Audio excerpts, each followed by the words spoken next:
The first stage of Fit and Posner's learning phases is the cognitive phase. The cognitive phase is the first stage of learning a new skill. At this point, the learner focuses on understanding the skill and how it should be performed, as Wolf stated. They often rely heavily on instructions, demonstrations, and external feedback to guide them. Movements during this phase are often usually slow and full of errors, as the learner gives great thought to each step. However, as Shaw supports, skills and improvements can be quickly gained in this phase. The goal of the cognitive phase is to help the learner grasp the basic idea of the skill so they can move on to the next phase with more confidence and understanding. The associative phase is the second stage of Fit and Posner's learning phases. At this stage, the learner understands the skill and focuses on refining their performance, as Singh states. Movement becomes more precise, smoother, and consistent, with fewer mistakes than the cognitive phase. The learner starts to recognize and correct their own errors, relying more on internal feedback than constant guidance from a coach or a teacher. They still think and focus on their actions, but it requires less cognitive effort when compared to the first phase. In this phase, practice should be more realistic, helping the learner adapt the skill to different contexts in the game or sport in which they will need it. During this phase, feedback should be more specific, allowing the learner to fine-tune their technique.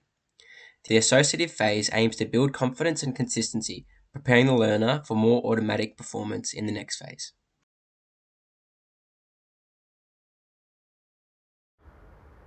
The third stage outlined in Fitz and Posner's stages of learning is the autonomous stage. The autonomous stage comes after the learner has progressed through the two aforementioned phases, as the learner has developed to a point where performance of the focus skill requires minimal cognitive function. The stage is characterized by learners who are able to focus on higher ability, more fine-tuned performance, as the bulk of the skill is performed without much mental processing, if any at all. The learner has a great enough understanding of the skill at the autonomous stage that they are largely able to self-correct and identify specific areas for improvement, leading to further skill development. This development is generally seen in more realistic, high-pressure situations with various different sources of cognitive load. Given the learner does not necessarily have to think about the performance of the skill, progression shifts to focus on application in differing game-like situations. The learners, by means of progressing through the first two stages and onto the autonomous stage, now have a great enough understanding of what is required to successfully perform the skill that they are able to direct their own learning and progression to more directly meet their own specific goals or needs. One of the key differences between the three stages is the level of teaching required at each stage due to the learner's ability to gain intrinsic feedback. During the earlier stages, the cognitive and the associative stage, the learner does not have an understanding of what successful performance feels like, given their inability to perform the skill proficiently. They have no measure or feel for what it's like to perform to a high level, and therefore struggle to identify in themselves the elements of the skill that are either working or hindering their ability. This is why more external feedback is required from a coach or a teacher. As the learner progresses, however, through the associative stage and onto the autonomous stage, they are able to self-correct and provide intrinsic feedback for themselves. Hence, the coach will focus on placing the cognitive load on the surrounding stimulus or game situation rather than the skill itself. For our chosen skill, the volleyball dig, in where the player will hit the ball into the air with both their arms outstretched in front of them, we as teachers must consider the stage in which the learner is currently at and adapt our teaching to get the best out of the students. Using explicit teaching would be most effective for students in the cognitive stage, as we can model the skill to the students with guidance on how to complete it so they can develop the skill under no pressure. Reducing the complexity and cognitive load of the task and amount of instructions given is beneficial to not overload the student learning. Unlike other pedagogies, such as game sense and teaching games for understanding, where their focus is on game appreciation, tactical awareness, and skill development in an open environment. For students to perform the skill in an open environment, they must first learn it in a closed environment. Teaching the skill of a volleyball dig, we can use Bernstein's learning stages. Using these stages, we can break down the volleyball dig into sequential movements to not cognitively overload students with the skill, as this will result in a decline in performance. Stage 1 refers to freezing the limbs. So, a demonstration of this skill will occur focusing on just upper body movements with straight arms and elbows creating a flat surface where the students are to focus on the ball hitting their forearms. Students will then partner up with another student practicing this technique, with one student throwing the ball up for the other to try to dig back. And they can swap roles after several times. This is referred to in image 1. Stage 2, releasing the limbs. Once upper body skill is mastered, lower body can be introduced. So, for volleyball dig, knee flexion and the transfer of power from lower body to upper body. Students are then to repeat the same drill but from a further distance now. Stage 3 refers to exploiting the environment. Progression from these drills can be to serve the ball at different angles and speeds on the court, and the students take turns in moving in various directions to the ball to perform the dig. And this is shown in image 2. The associative stage of learning.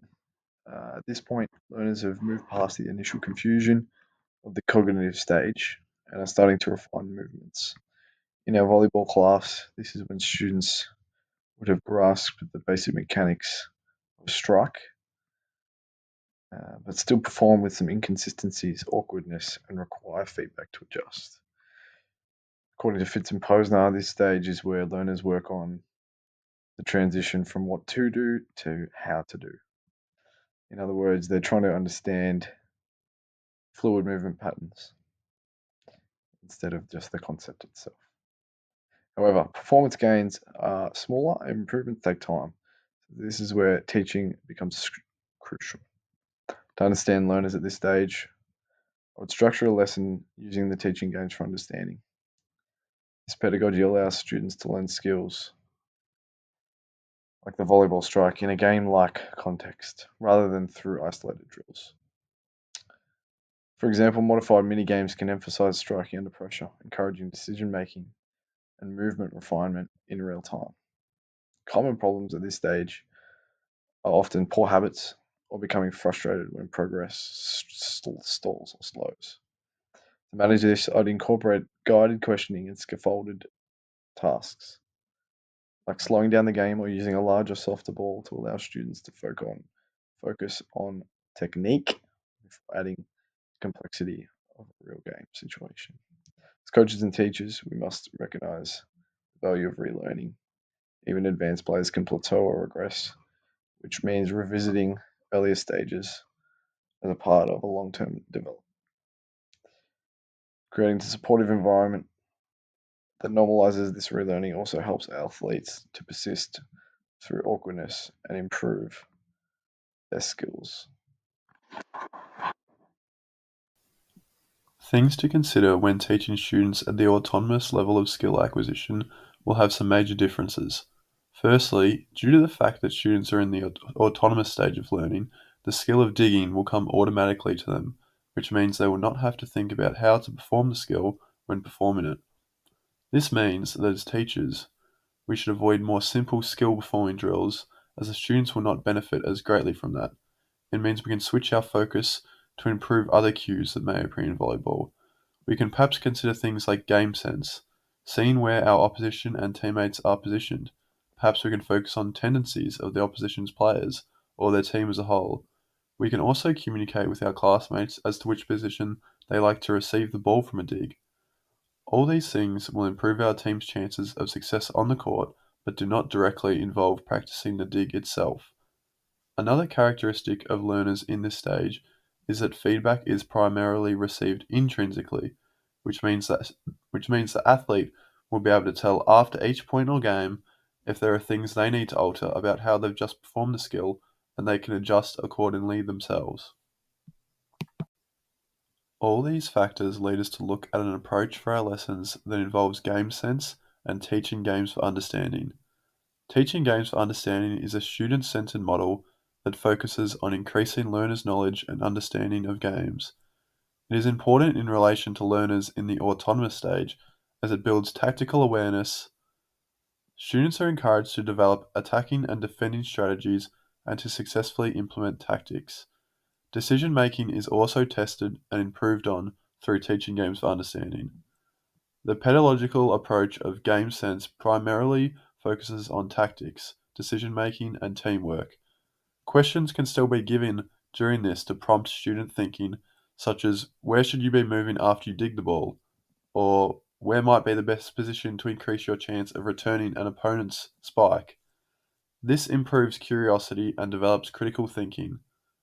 It is encouraged to apply modifications to a generic volleyball game. Adaptations to things like number of players on the court, size of the court, number of points in a set can all be examples of ways that we can alter a lesson to keep students engaged and improve specific volleyball game sense skills.